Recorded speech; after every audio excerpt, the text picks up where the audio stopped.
आज हम बात करेंगे एक अनुभवजन्य महत्वपूर्ण विषय के बारे में। देखिए, हमको ये बात पता है कि कुंडली विभिन्न विभिन्न भावों से बनी है। ये भाव अलग अलग ग्रुप में कैटेगराइज भी किए गए हैं, एक साथ अलग अलग साथ जोड़ करके इनको एक विशेष नाम भी दिया गया। एक चार सात 10 भावों को केंद्र कहते हैं। एक पांच 9 भावों को त्रिकोण कहते हैं। तीन छह 11 भावों को त्रिषद आय कहते हैं। त्रि माने तीन, षड माने छह, आय माने एकादश, तो त्रिषद आय कहते हैं। ठीक है, इत्यादि। दो सात भावों को मारक भाव कहते हैं। इनको साथ मिला करके एक नाम क्यों दिया है? केवल बोलने की सुविधा की वजह से कि एक चार सात 10 भाव इकट्ठा ना लिखने पड़े तो केवल केंद्र लिख दिया? क्या इस सुविधा के लिए इनको साथ में जोड़ दिया गया है या कोई और बात भी है? जब आप ज्योतिष करेंगे तो उसमें दो शब्द आपको मिलेंगे, सहयोगी और सधर्मी। सहयोगी माने वो ग्रह जो एक दूसरे का सहयोग करते हो। मित्र एक दूसरे का सहयोग करते हैं। तो दो मित्र ग्रह एक दूसरे से संबंध रखते हो तो सहयोगी होते हैं। सधर्मी मतलब जिनका एक ही धर्म हो। मित्रों का एक ही धर्म होता है। जो एक ही जैसा काम करना चाहते हो, जिनका एक ही धर्म हो, वो हुए सधर्मी। तो ये जो केंद्र है, इनकी केंद्र इसलिए संज्ञा है क्योंकि इनका एक ही जैसा धर्म है। ये सारे वो काम करते हैं जो केंद्र करता है। अब एक चार सात 10 भावों की तो अलग बात है, केंद्र वो अलग अलग भी कुछ कुछ करते हैं, लेकिन केंद्र क्या करता है अलग से, ये सोचने समझ।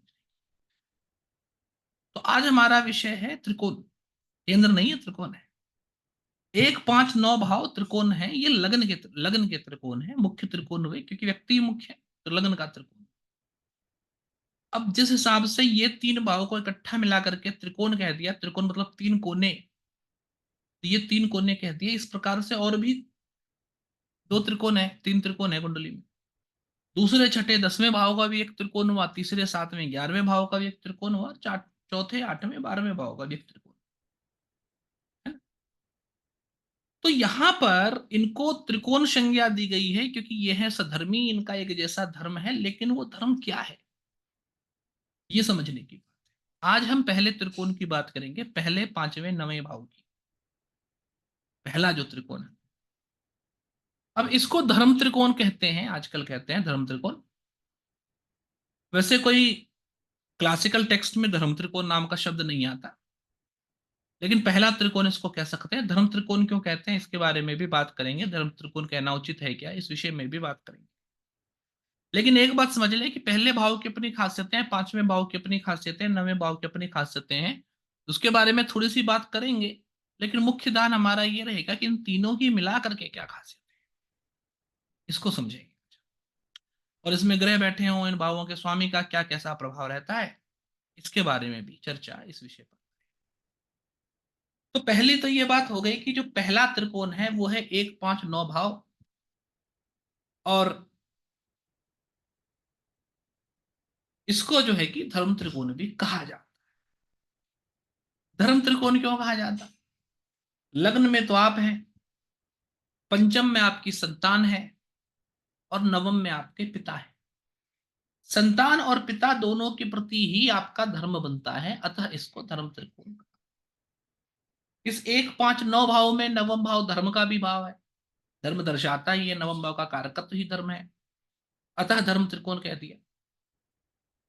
दूसरी बात यह है कि मेरे ख्याल से गरुड़ पुराण में कथा आती है कि एक बहुत बड़े राजा हुए, बहुत देव के भक्त थे, देवी देवताओं की बहुत पूजा करते थे, फिर भी उनको मोक्ष नहीं मिल रहा था, परेशान होते थे। एक दिन नारद ऋषि उनके पास आए और नारद ऋषि ने उनको आकर के कहा, हे राजन, आपके कोई संतान नहीं है, और जिसके संतान नहीं होता उससे पितर प्रसन्न नहीं होते, क्योंकि पितरों का ऋण है आप पे कि आप संतान उत्पन्न करें, इसलिए आपको मोक्ष नहीं मिल रहा है। आप संतान उत्पन्न करें, और संतान उत्पन्न करके पितरों के ऋण से उऋण हो जाए आप, उसके बाद आपको मोक्ष प्राप्त हो जाएगा। जैसा ये पितरों का ऋण है, वैसा देवता का भी ऋण होता है। देवता का ऋण ये होता है कि आप देवता की पूजा करें, क्योंकि वो आपको जीवन में सब कुछ देता है। तो पूजा करके देव ऋण चुकाया जाता है, संतान उत्पन्न करके पितृ ऋण चुकाया जाता है, और ऋषि ने हमको ज्ञान दिया है।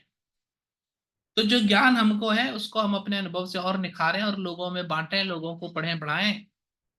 ये ऋषि का ऋण है। तो 3 प्रकार के ऋण मनुष्य के होते हैं, उस ऋण से मनुष्य को उबरना होता है। अब क्योंकि नवम भाव धर्म ही दर्शाता है, पंचम भाव संतान को दर्शाता है, संतान उत्पत्ति करके व्यक्ति पितृ के ऋण से मुक्त होता है और पितृ के ऋण से मुक्त होना चाहिए, यह धर्म कहता है। तो 1 5 9 भावों में क्योंकि 2 भाव धर्म का प्रतिनिधित्व करते हैं, इसलिए इनको धर्म त्रिकोण की संज्ञा दी। इसी प्रकार से 2 6 10 भावों का अर्थ त्रिकोण, 3 7 11 भावों को काम त्रिकोण और 4 8 12 भावों को मोक्ष त्रिकोण भी कहते हैं। इसमें मुख्य मोटा मोटा बात पहले ये समझ लें कि दशा अंतरदशा का स्वामी जैसे त्रिकोण में बैठेगा, वैसा ही व्यक्ति के सोचने का नजरिया उस दशा अंतरदशा में होती है। तो 1 5 9 भावों में जब ग्रह बैठे होते हैं तो उनकी दशा अंतरदशा में आदमी का ध्यान धर्म की ओर थोड़ा ज्यादा जाता है। धर्म माने क्या? क्या लगता है आप? पूजा पाठ करना धर्म है? देवरण का हिस्सा है तो है। साथ में पढ़ना पढ़ाना भी धर्म है, क्योंकि ऋषि ऋण का हिस्सा है। और संतान पैदा करना भी धर्म है, क्योंकि पितृण का हिस्सा है। मूलभूत शब्दों में आराम से, सार संक्षेप में, हल्के में अगर मुझे आपको धर्म समझाना हो तो मैं आपको ये कहूंगा कि आपकी जिम्मेदारी है अपने पत्नी के प्रति, पति के प्रति, संतान के प्रति, माँ बाप के प्रति, समाज के प्रति, उस कर्तव्य को, जिम्मेदारी को निभाना ही धर्म है। माँ बाप का मान सम्मान करे, पति पत्नी से प्यार देखभाल करे, संतान को उचित मार्गदर्शन दे, प्यार करे, देखभाल करे, न समाज के कल्याण का कार्य करे, समाज में जो मंदिर इत्यादि, राजा इत्यादि हैं, उनसे हंसी खुशी प्रेम से रहे, समय समय पर उनका सहयोग भी करे। लोगों के प्रति अपनी जिम्मेदारी निभाना धर्म है। मूलभूत चीज में यही बात हुई। और कुछ गलत हो रहा हो तो उसको रोकना, उसके खिलाफ आवाज उठाना, अधर्म के साथ ना खड़े होना, अधर्म को खत्म करना भी धर्म है। लेकिन मूलभूत तौर पे अपनी जिम्मेदारी निभाना धर्म है। ऐसा काम करना जिससे समाज का और आपके आसपास के लोगों का कल्याण हो, ये धर्म है। ये मूलभूत बात हो गई। इसको समझ लेंगे तो सब समझ आ जाएगी।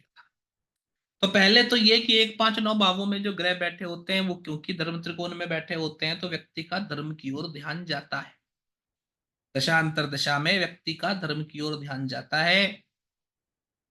तो 2 बातें हो सकती हैं, या तो ये ग्रह अच्छा है, बली है, जो 1 5 9 भाव में बैठा है, तो राशि है, मूल त्रिकोण है, वर्ग उत्तम है, दिग्बली है, लग्न में दिग्बली होगा, केवल गुरु और बुध होंगे। वैसे नवम भाव दशम भाव के करीब होने से वहां पर सूर्य मंगल भी दिग्बली हो सकते हैं, और चतुर्थ भाव के करीब पंचम भाव होने से वहां पर चंद्रमा शुक्र भी दिग्बली हो सकते हैं, है ना, दिग्बल के करीब ही होंगे, दिग्बल ठीक ठाक मिलेगा। तो इस भाव में अच्छे ग्रह बैठे हो 1 5 9 भाव में, तो धर्मो रक्षति रक्षिता, जो धर्म की रक्षा करता है धर्म उसकी रक्षा करता है। कैसे? ऐसे कि अगर आप समाज के लोगों के साथ बुरे समय में खड़े होंगे तो वो भी आपके साथ बुरे समय में खड़ा होगा। अगर आप लोगों के साथ भला करेंगे तो वो आपके प्रति करुणा सम्मान की दृष्टि रखेंगे, आपके साथ भी भला करना चाहेंगे। तो आपने धर्म की रक्षा की, उसके फलस्वरूप धर्म आपकी रक्षा करेगा, है ना।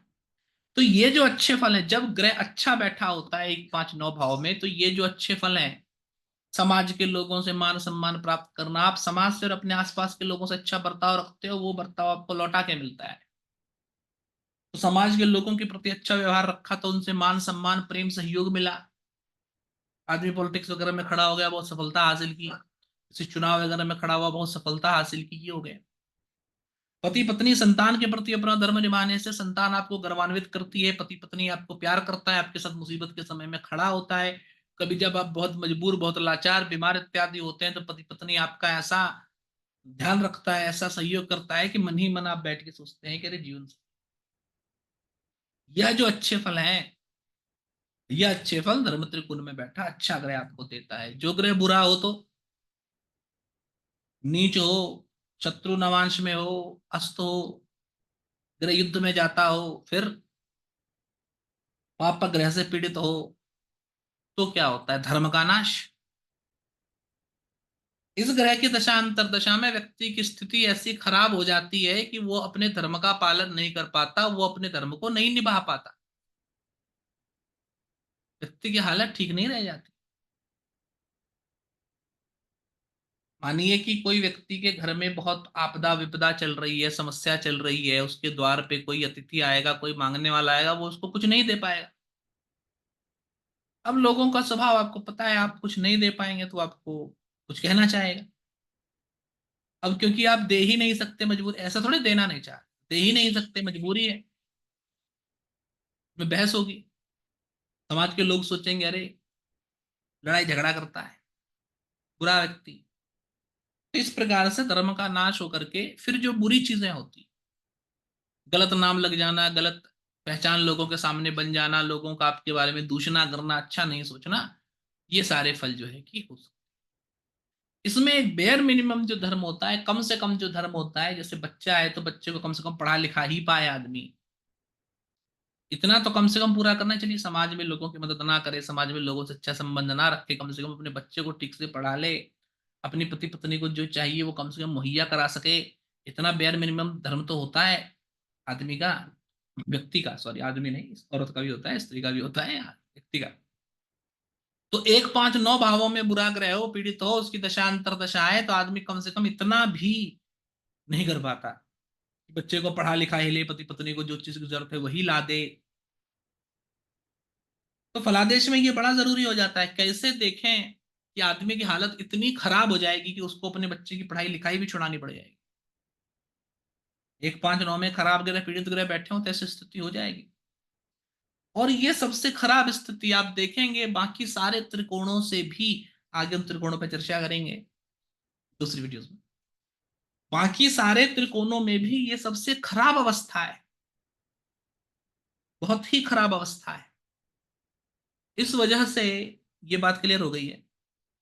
इस वजह से यह बात निकल करके आई कि कुंडली में केंद्र जो है विष्णु स्थान है, और त्रिकोण जो है वो लक्ष्मी स्थान है, आशीर्वाद के स्थान है, लक्ष्मी स्थान है, लक्ष्मी श्री की देवी है। पहले शायद हमने बात की, शिष्यते इति लक्ष्मी, जिसके जैसा बनने की इच्छा हो इंसान की, वो होता है श्रीमान।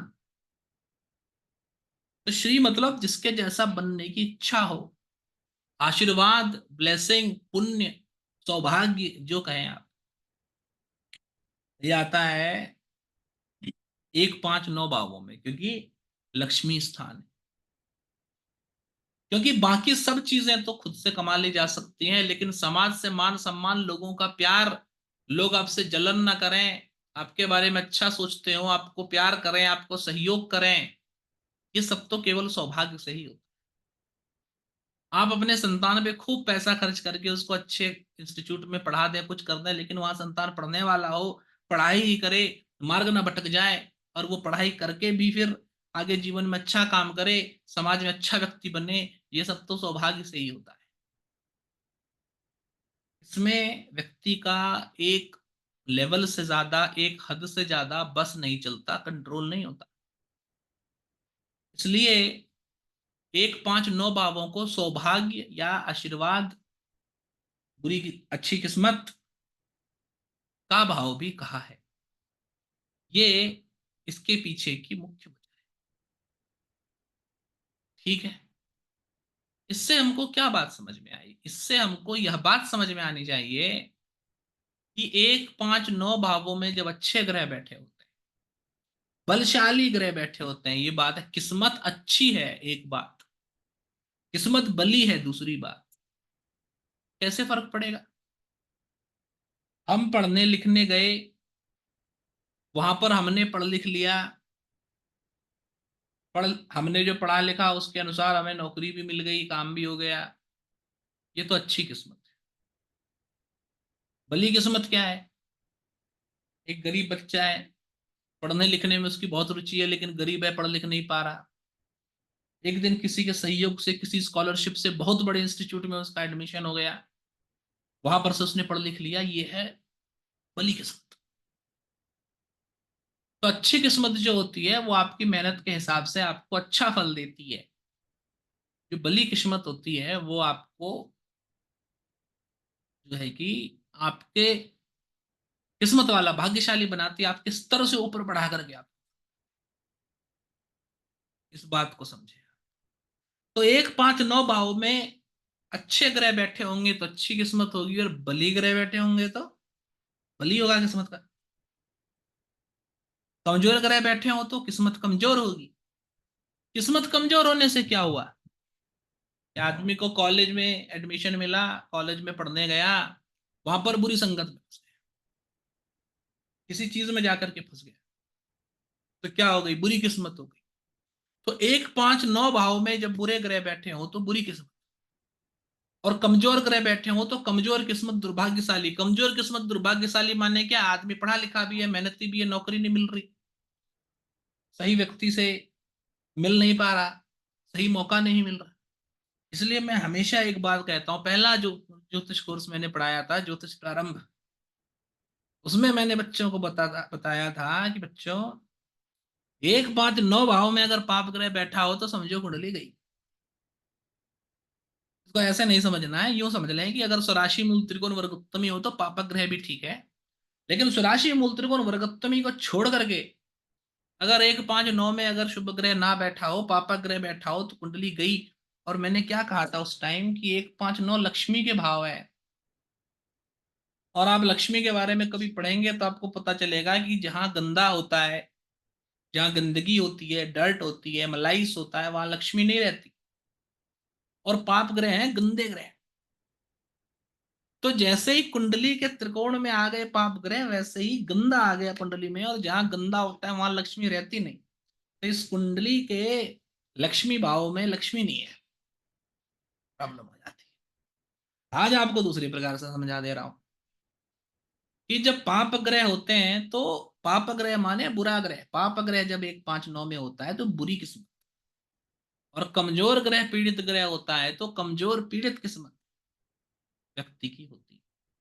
तो किस्मत को जानना हो केवल नवम भाव भी नहीं, 1 5 9 तीनों भाव जान देखने बहुत जरूरी। ठीक है जी। यह तो दूसरी बात हो गई कि जिंदगी में आशीर्वाद कितना होगा, किस्मत कैसी होगी, ये भी 1 5 9 भाव और उस भाव में बैठे हुए ग्रहों से देखना चाहिए। ग्रह ना बैठे हो तो भाव के स्वामी से इसका विश्लेषण करना चाहिए। ये ठीक हो गई बात। एक बात और हुई, आप और हम धर्म के बारे में सोचते हैं ना, अरे यार ऐसा नहीं कर सकते, दूसरे के साथ गलत हो जाएगा, ऐसा नहीं कर सकते, दूसरे के साथ बुरा हो जाएगा, है कि नहीं। हम तो यहां तक सोचते हैं कि भाई दूसरे के लिए क्या उचित है उस हिसाब से करो। अगर कोई मुझसे किसी की कंसल्टेशन कर रहे हैं, कुछ भी कर रहे हैं, अगर मुझे लगता है कि ऐसा कुछ कहने से व्यक्ति के दिमाग पे बुरा प्रभाव पड़ेगा या बुरा लगेगा, गलत होगा, तो हम वो काम नहीं करना चाहते, धर्म के हिसाब से आलम्बन करना चाहते हैं ना।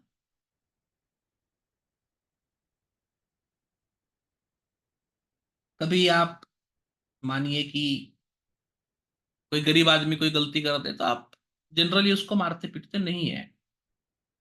तो गरीब आदमी है, बेचारा आदमी है, वैसे ही जिंदगी में बहुत मेहनत करता है, क्या मारना पीटना, छोड़ो। तो थोड़ा कुछ कह के, अरे ठीक से काम करो इत्यादि, थोड़ा डांट के आदमी छोड़ देता है। आप और हम शायद ऐसा करते हैं। मैं तो करने की भरपूर कोशिश करता हूँ, सफल तो कोई ही हो पाता है, कोशिश करते हैं हम ऐसा। कुछ व्यक्ति दूसरे को मारते हुए बहुत नुकसान कर देते हैं, सोचते ही नहीं कि भाई इतना मारना तो उचित नहीं है किसी को। समझ रहे हैं, मैं बात कर रहा हूं सज्जन और दुर्जन होने की। कैसे आदमी सज्जन और दुर्जन होता है, धर्म धर्म का ख्याल करने से ही तो होता है कि नहीं।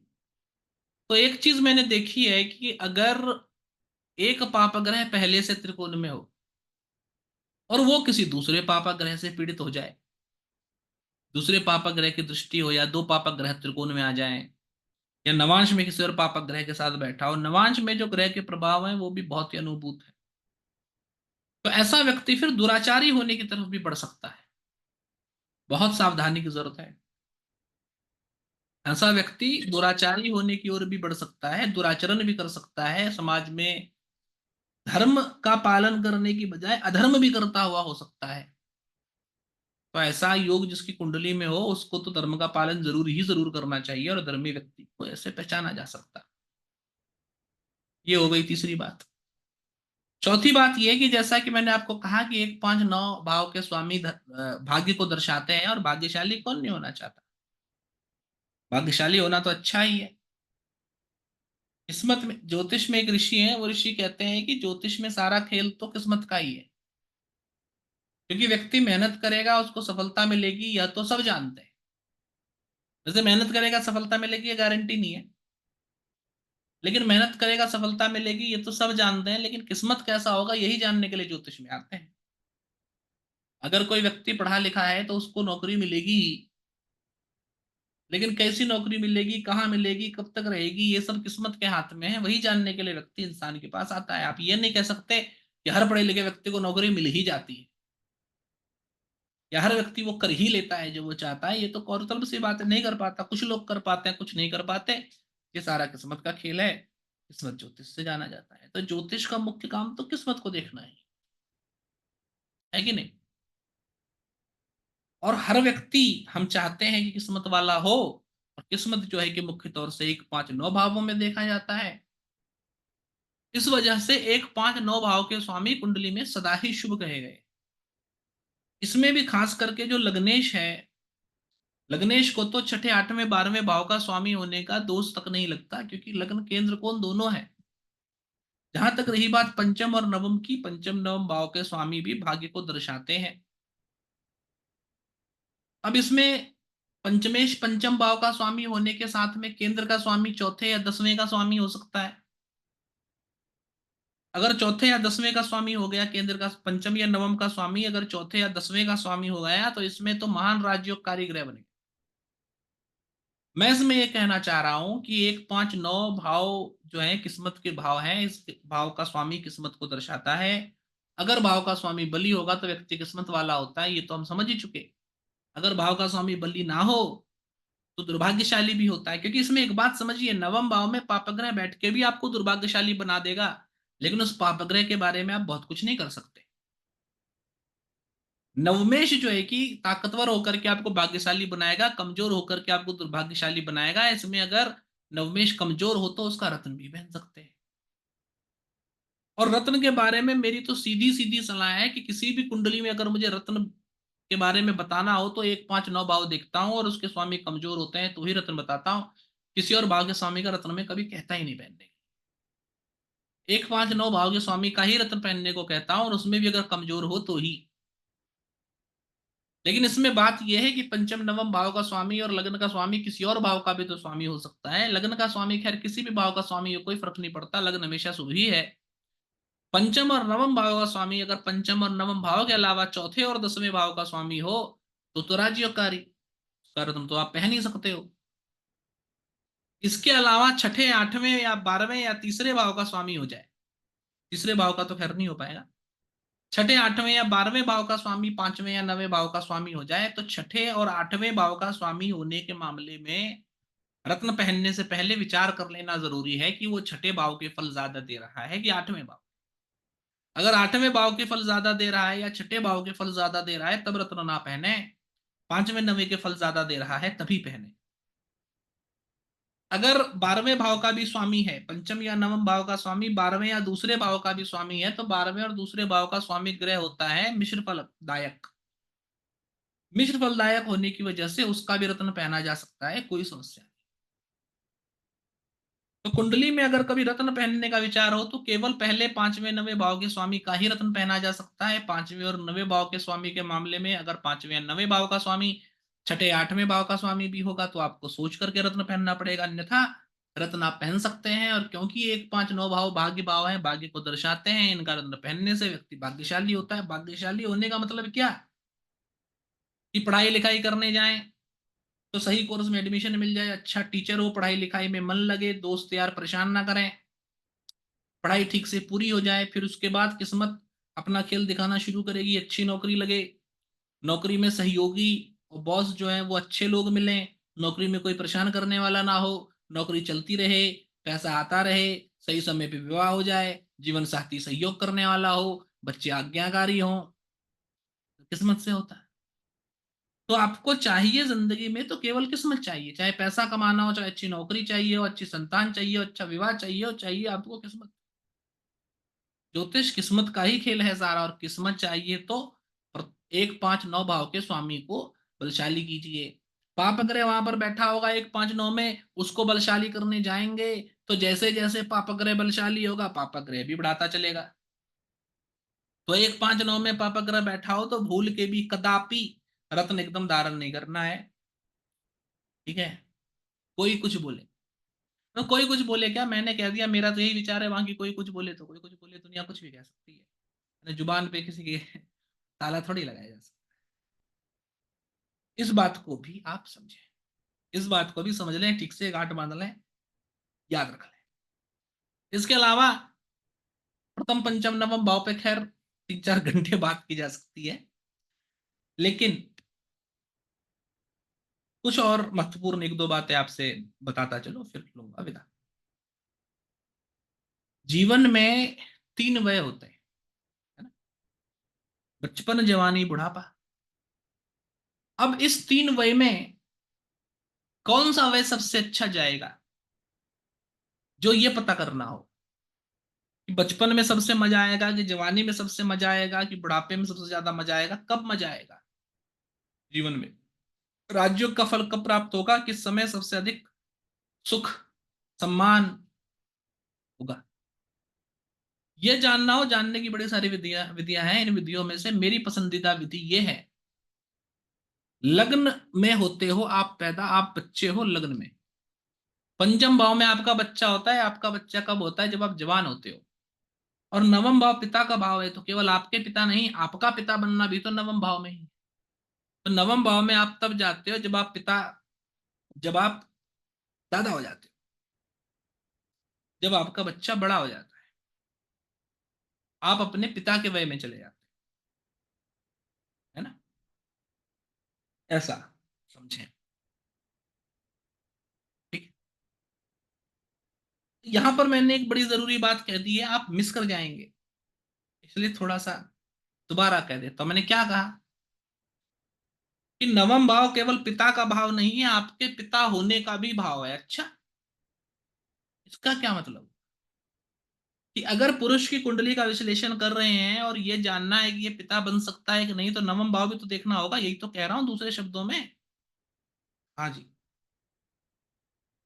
तो इस हिसाब से तो चतुर्थ भाव भी माता का भाव है सर। हाँ जी, तो किसी स्त्री की कुंडली में देखना हो मां बन पाएगी नहीं बन पाएगी, चौथे भाव से देखना चाहिए क्या जी। हाँ जी, यही कह रहा हूं मैं। तो ऐसी बड़ी सारी बातें मैं बीच में कह देता हूं, ध्यान रख के आपको सुनना पड़ेगा। ठीक है, इसको ध्यान से सुनेंगे तो आपको पता चलेगा। फिर मुझे विद्यार्थी लोग फोन करके कहते हैं कि सर आपने आपकी क्लास की वीडियो देखी सर, एक चीज उसमें आपने कही थी कोई नोटिस नहीं कर पाया होगा, हमने नोटिस कर लिया है, कुंडली पे घटा के भी देखा है, बहुत बढ़िया रिजल्ट है सर, मजा आ गया। आपको भी आ जाएगा मजा, ध्यान से सुनना पड़ेगा, ऐसी बात बस बीच में मैं कह देता हूँ, पकड़ने वाला पकड़ लेता है।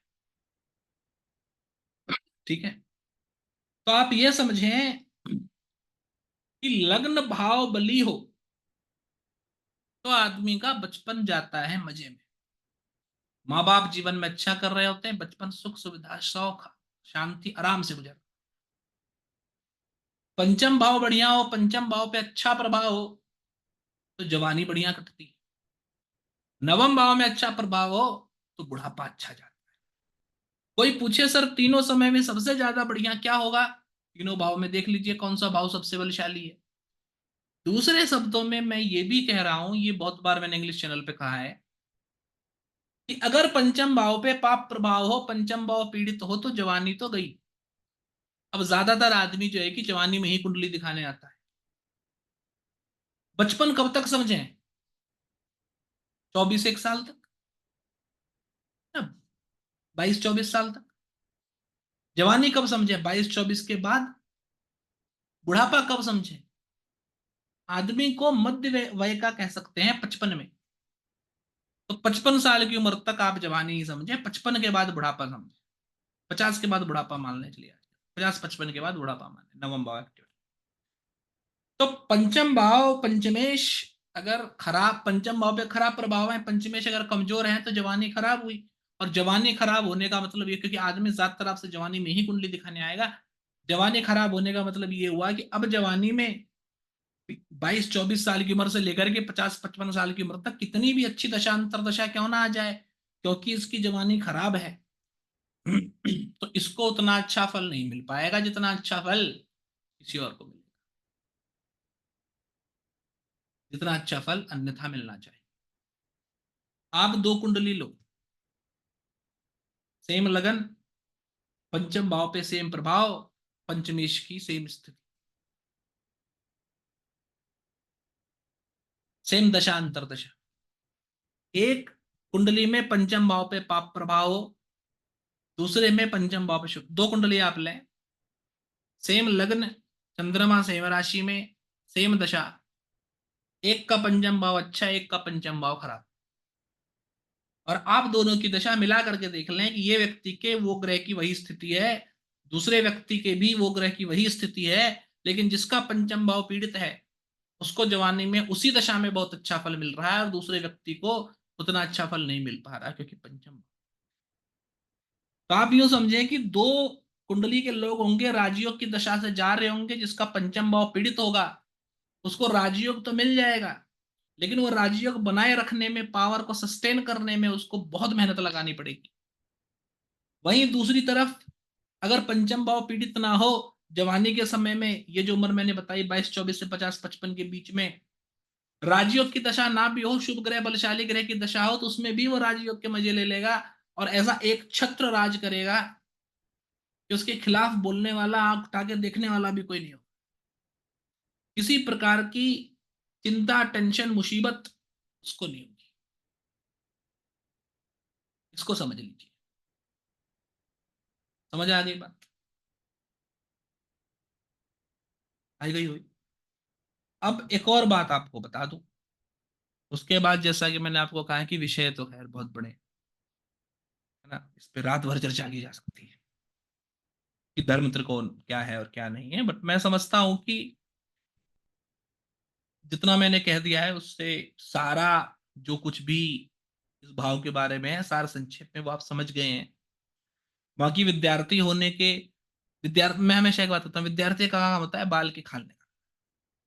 तो विद्यार्थी होने के नाते आपका ये काम है कि जो कहा गया है उस पर विचार मनन करें, और जो नहीं कहा गया लेकिन मन में था शिक्षक के कहते समय उसको भी पकड़ निकालें। यही आपका काम है, तो इस पे विचार विमर्श करें, सोचें। जाते जाते एक बात और बस बताता चलूं कि अगर लग्न का स्वामी पंचम में, पंचम का स्वामी नवम में, नवम का स्वामी लग्न में, या त्रिकोण के स्वामी एक दूसरे भाव में बैठे हो, तो ऐसा व्यक्ति आध्यात्मिक, स्पिरिचुअल कहते हैं, आज स्पिरिचुअल होता है, आध्यात्मिक होता है। ठीक है जी। केंद्र का स्वामी त्रिकोण में, त्रिकोण का स्वामी केंद्र में हो तो राजयोग होता है। तो राजयोग धन योग तो आपको पता है। अध्यात्म योग क्या होता है? त्रिकोण के स्वामी त्रिकोण में हो तो अध्यात्म योग। संन्यास योग नहीं कह रहा हूं, संन्यास योग के अलग योग होते हैं, लेकिन आम आदमी आम जीवन में रहते हुए सन्यासी ना होते हुए भी तो अध्यात्म परस्यू करता है, आध्यात्मिक तो होता है ना।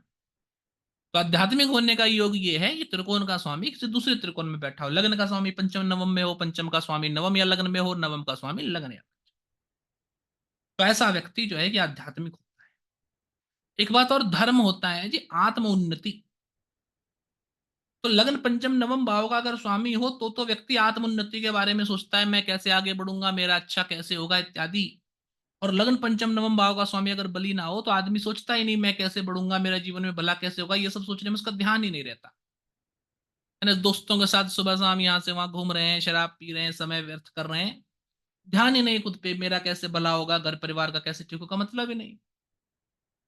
इनको मतलब नहीं होता, जिनका लग्नेश पंचमेश नवमेश बलि नहीं होता, तो ध्यान ही नहीं होता मेरा कैसे भला हो, घर परिवार का कैसे भला हो, अपने घर परिवार वालों को मुसीबत से कैसे निकालूं, समाज के लिए अच्छा कैसे करूं, उसको मतलब ही नहीं। ठीक है। तो मूलभूत तौर पे जो भी धर्म है, धर्म जो कुछ भी देता है, और जो भाग्य है, सही समय पे मिलने वाला सही मौका है, और श्री लक्ष्मी सौभाग्य का जो सहयोग है, वो त्रिकोण से देखा जाना चाहिए। किस त्रिकोण से? पहले त्रिकोण से, लग्न के त्रिकोण से, धर्म त्रिकोण से, प्रथम पंचम नवम भाव। आशा करता हूं जो कुछ भी मैंने आपको समझाया, बात आपको सारी समझ में आ गई होगी। वीडियो को आपको 2-3 बार सुनना है। आप बस एक काम करें, वीडियो जब सुन रहे हैं उसके 8 घंटे बाद दोबारा सुने, फिर 10 घंटे बाद दोबारा सुने, फिर 12 घंटे बाद एक बार सुने। आपको समझ में आ जाएगा। चौथी बार आपको समझ में आएगा कि पहली 3 बार मैंने सुना था और ये बात नहीं सुनी थी, जो अब सुन रहा हूँ वीडियो सेम ही है। तो बार बार सुने, सुन के जो समझ में आए उसको लिखें, कुंडली पे लगाएं, अच्छे से कुंडली का विश्लेषण करें, अपना अपने आसपास वालों का भविष्य जाने, बेहतर मार्गदर्शन करें। तो जैसे डॉक्टर होता है, बीमारी के बारे में पढ़ता है बीमारी का इलाज करने के लिए, हम ज्योतिषी हैं किस्मत के बारे में पढ़ते हैं ताकि हम और हमारे आसपास के लोग अधिक भाग्यशाली, तो ज्योतिष पढ़ें भाग्यशाली बने।